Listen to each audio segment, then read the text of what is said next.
Now, you had mentioned that you were incarcerated. Can you tell us a little bit more about your background or your story? Because you're out now, which is Well, congratulations, but can you tell us more about that?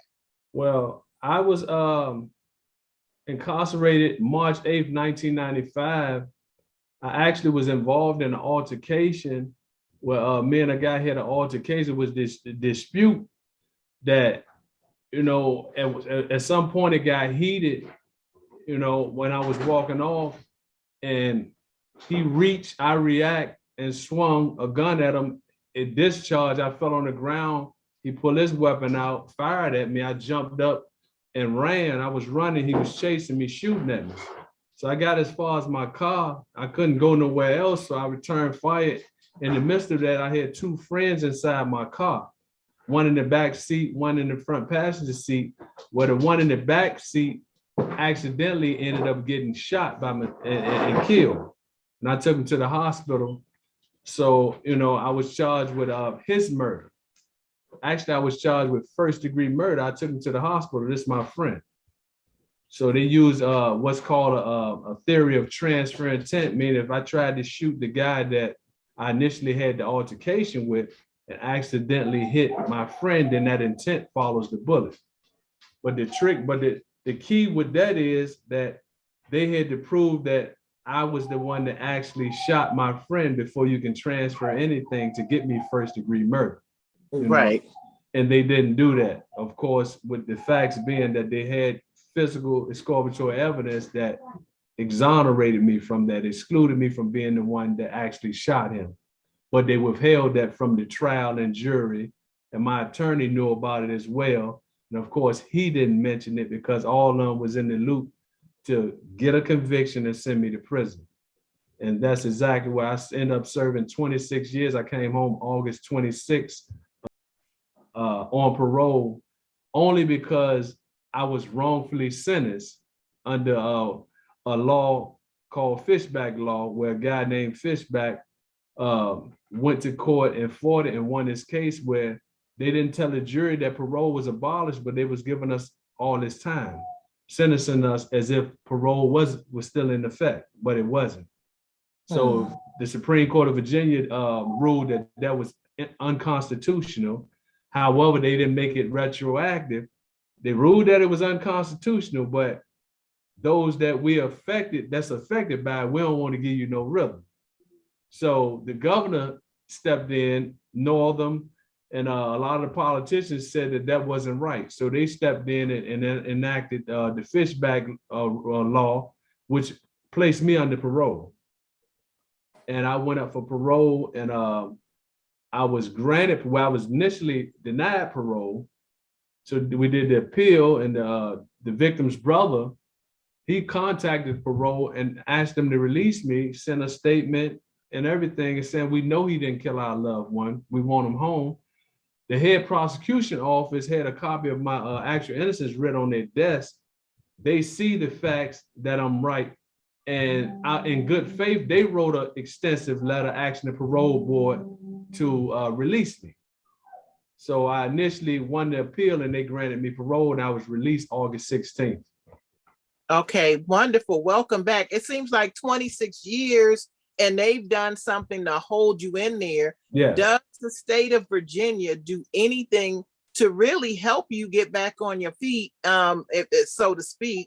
Because 26 years, some of our listeners and viewers are not even 25 years old. So yes. Do they help you at all? Not really. They put me on parole. They give me a parole officer. They give me food stamps. I have food stamps. Other than that, no, my family is pretty much, and supporters have taken care of me. So, but I don't look to them to take care of me. That's not their responsibility. However, you have those that's not blessed like me, or that have the resources that I have, that need their help, and they should be doing more. But if you don't know, if you don't fight them or what have you, then you're not having access to these resources. You know, nobody's lining up to say, okay, welcome back. You've been gone 26 years. We believe you're going to need some help. This is what we got for you. Now, they've given me a list of information. However, I have resources, so I didn't have to explore that. But I've talked to several guys that have came home and, you know, they're not getting access to that. They're getting the runaround and a whole lot of things like that. So it's a little complicated. It's, you know, on paper, it looks like, oh, well, we have this, we have that lined up, but that's just not the reality. So what kind of work did they have you doing when you were incarcerated? Well, I worked in a staff kitchen at night, where we prepared the food for the officers and things of that nature. I work food service. I'm a funny eater, so I don't like people messing with my food. So I got in the kitchen so I can cook my own food, you know, and that's where I work. But as far as computers and technology, there's not a whole lot of access to that in the prison system. You know, you go to law library, they have limited computers that you can research cases and things of that nature on. However, when you sit down in the chair, the person that works in the law library that know more about the computers, you know, the powers that be tell them they can't help you literally do your legal work. You know, they can help you pull up certain cases, but that's it. So you really on your own with the technology and learning. Like prison is to the level now that it's into warehousing. Growth and development, you have to really apply yourself and want it. That's something that you have to do because they're not going to make sure you get that. Well, I want to share with you a little bit of information and data really that I pulled up from the Vera Institute. They were saying that in Virginia in 2018, that 30,936 people were incarcerated. That was when you were in, and 93% of them are male, and women are, I think, Black men are about 33% of the population, according to Pew Research. Even though you're not making money, and I know you have children. So how does, I don't understand how the state expects for you to be able to provide for your family on the little bit that they're paying, you know, for hourly or daily labor. What do they expect for you to do to be able to support your family at home? Nothing. That's not the goal. The goal is warehousing and exploitation, because in the prison industrial complex, they have these industries that they have created: the wood shop, the milk plant, the silk screen, tag shop, various enterprises that makes millions of dollars. These are private enterprises that are in contract with DOC. And they have guys working these jobs for 55 cents an hour or so forth, but they're making millions. These are jobs that they will have to pay somebody on the street $60,000, $70,000, $80,000 a year to do. So what they're into is they're getting them 55 cents, which in prison wages, it seems good. You know, 80 cents, it seems good, but they're making millions of dollars. And these conditions they're working under are horrible. You know, but that the focus is not our benefit. The focus is the shops. When COVID hit Powhatan, where most of these shops are, you know, I was in a single cell, me and several other brothers. We were moved out our single cell where we was isolated and safe from COVID. No celly or nothing. We were moved and put in another building where we was double bunked and put with guys that we were separated from for months because of COVID. They put us over there so that they could put more shop workers in our cells in case, so that they can make sure the shop workers are going to work making money, even during COVID. So they put our health at risk. That's the bottom line. So as far as us making money to benefit, that has never been a priority. Never. So, I mean, one of the things I'm looking at Virginia, and I'm looking at every state really, but specifically looking at Virginia, I don't know how they expect to not have recidivism, people returning, back, if they're not going to provide better outlets and training and means for you to provide for your family. What kind of suggestions would you have for them to improve the penal system of Virginia? Well, first of all, we have to improve the education, because see, just learning something, okay, that's cool, but what are you learning and how can it be beneficial to you going forward, leaving prison? We have to stop this mentality of warehousing and get teachers in there, get individuals in there that can actually teach individuals that's locked up life skills that they can utilize out here. For example, you have reentry class, you have reentry of buildings. That means these guys are going home within 18 months or less. There's no reason that you don't have cell phones in that building and people in there to teach them how to properly utilize cell phones and pick them up at the end of every night. Pass them out in the morning, pick them up at night. Have people teaching them. These are things they can be learning right then in prison while they have 18 months left. But why nobody's thought of this, I don't know. Because when you get out, everything is computer savvy. You're going to have to know how to work a cell phone. You're going to have to know how to work a computer. So why is it not laptops everywhere and cell phones in there so they're getting practice daily? I could have practiced daily working an iPhone and been efficient by the time I got home to do certain things that I need to do. Why isn't everybody in there taking the computer part of the driver's test? These are things that can be done now while you're in prison. So when you get home, you can make them wait 60 days after they're home and then schedule to go take the driver's part of the test. It's things like these that can be implemented now in prison that the prison official care nothing about. It's all about warehousing and punishment. The best that a DOC is good at is punishment. That's their pet peeve because that's how they think they maintain control.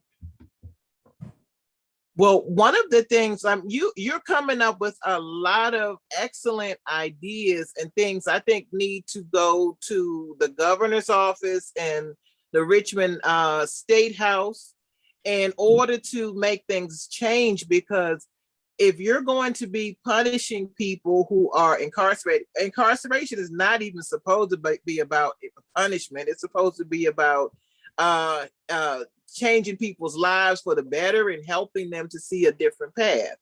So yes. I think they need services from people like yourself, sir, who are knowledgeable, and you just came up with some great ways in which to improve.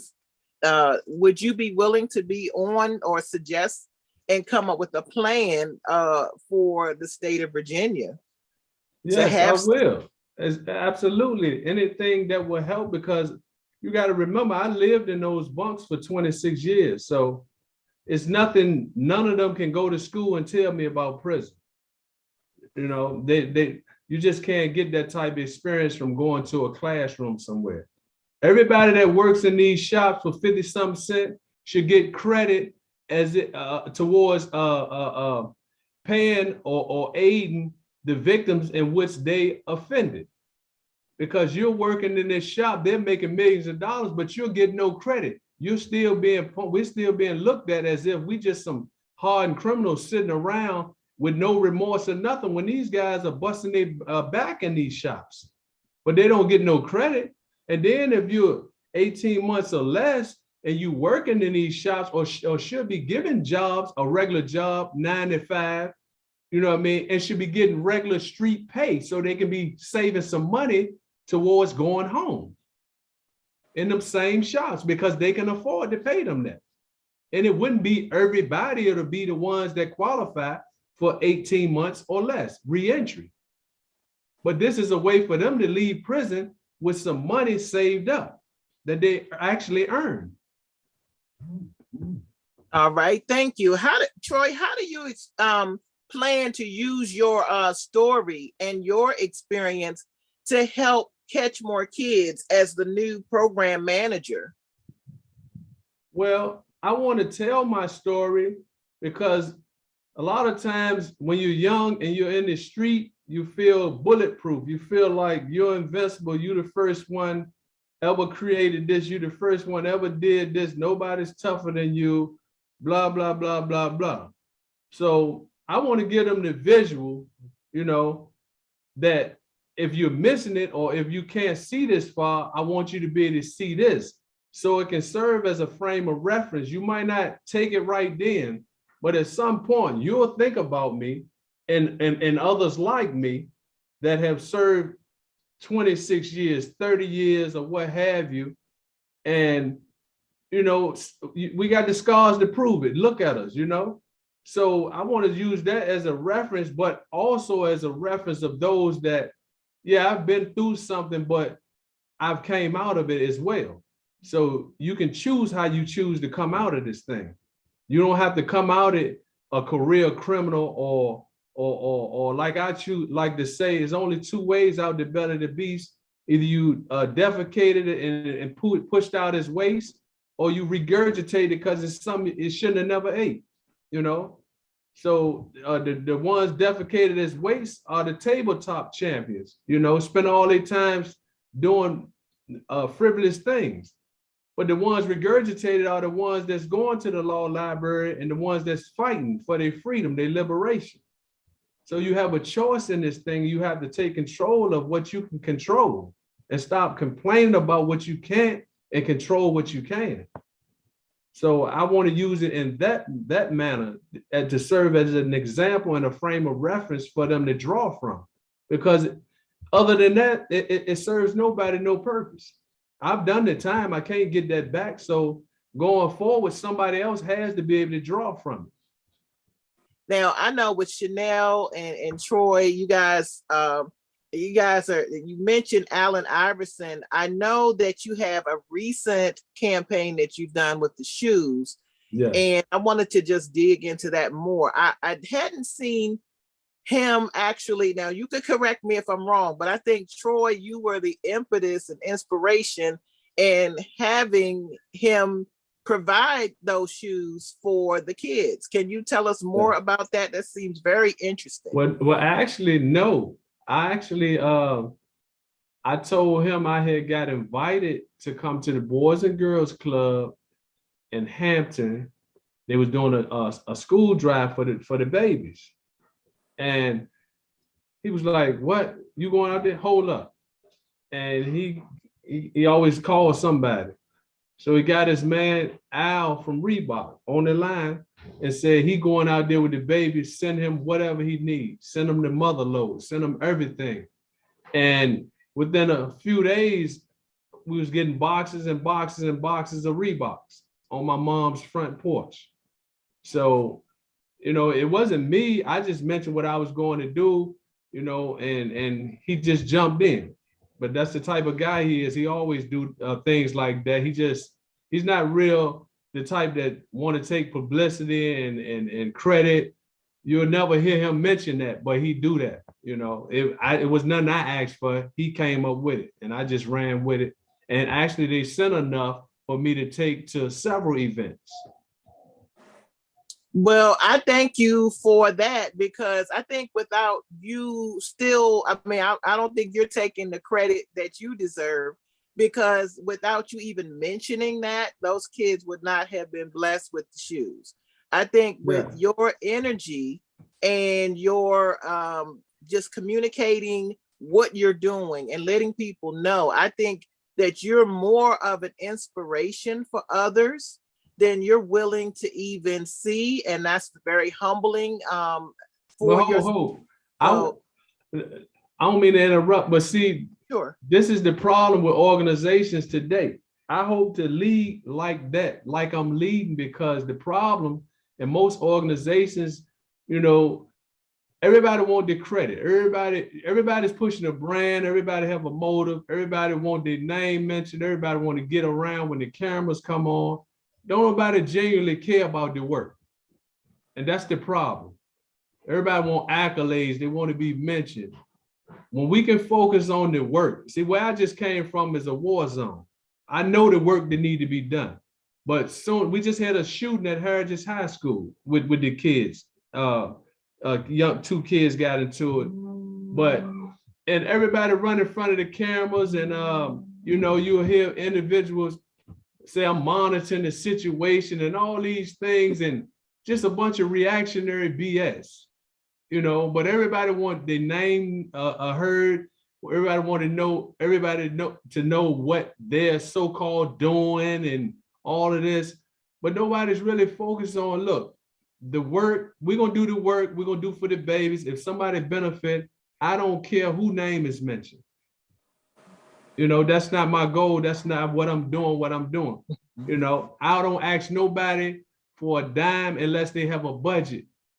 You know, and I feel like you have the budget. I know you want to use me for whatever you want to use me for. You know what I mean? Send the budget and we can use this to help them babies.